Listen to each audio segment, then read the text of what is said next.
Example number 4. Solve and verify the equation 4 times x plus 8 divided by 16. There are two super legitimate ways of solving this, and I'm going to show them both to you.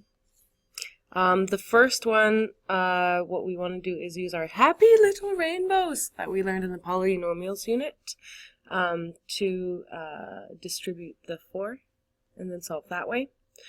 So that becomes, if we use happy little rainbows, 4x plus 32 equals 16. Subtract 32 from both sides.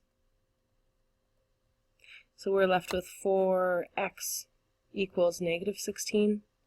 Divide both sides by 4. And we get x equals negative 4. I'm going to show you a way easier way. Okay? And it starts out with dividing out the 4 to begin with. So I'm just going to rewrite it. 4 times x plus 8 equals 16. I'm going to divide both sides by 4.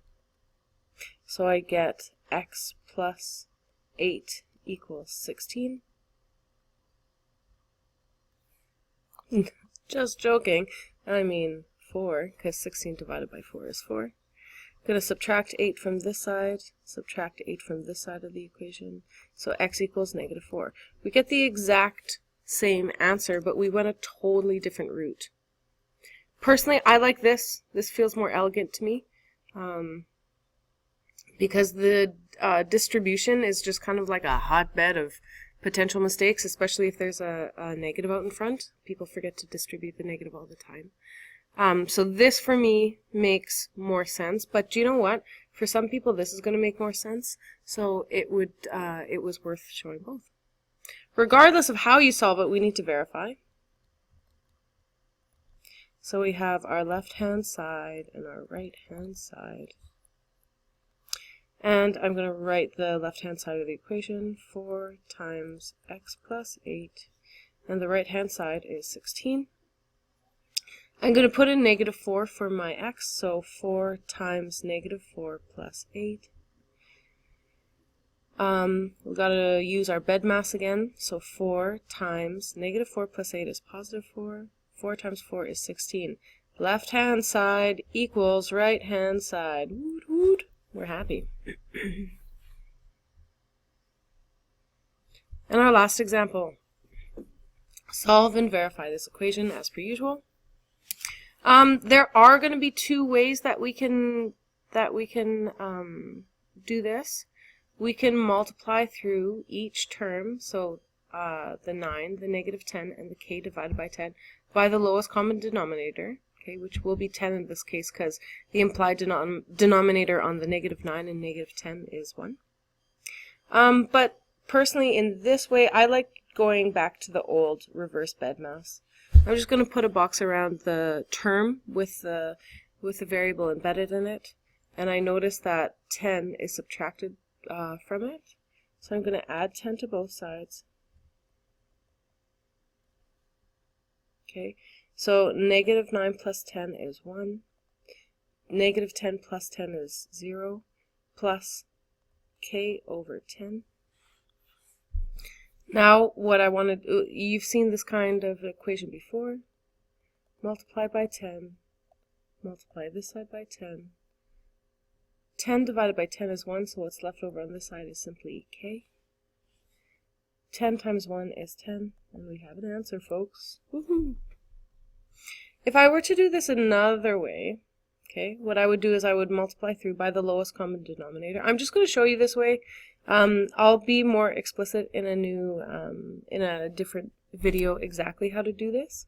But just for the folks who want to, preview a little bit. What I would do is I would multiply through by each term by 10. So times this by 10, times this by 10, times this by 10. So I have 3 terms, and I need to multiply each one of them by 10. So this becomes negative 90 equals, okay, so I'm keeping my equal sign the same. Negative 10 times 10 is negative 100. Oh, Mr. Spicer sneezed in the back room. Bless you, Mr. Spicer. K divided by 10 times 10 is going to be k. I'm going to isolate this k, so I'm going to add 100 to both sides. And we'll look at this, folks. Negative 90 plus 100 is simply 10 equals k. Okay, so whichever way you want to do, it works out just fine. But there's one thing we can't avoid because the question specifically asks for it. We want to verify. Left-hand side, right-hand side. Left-hand side this time is easy, it's just negative 9.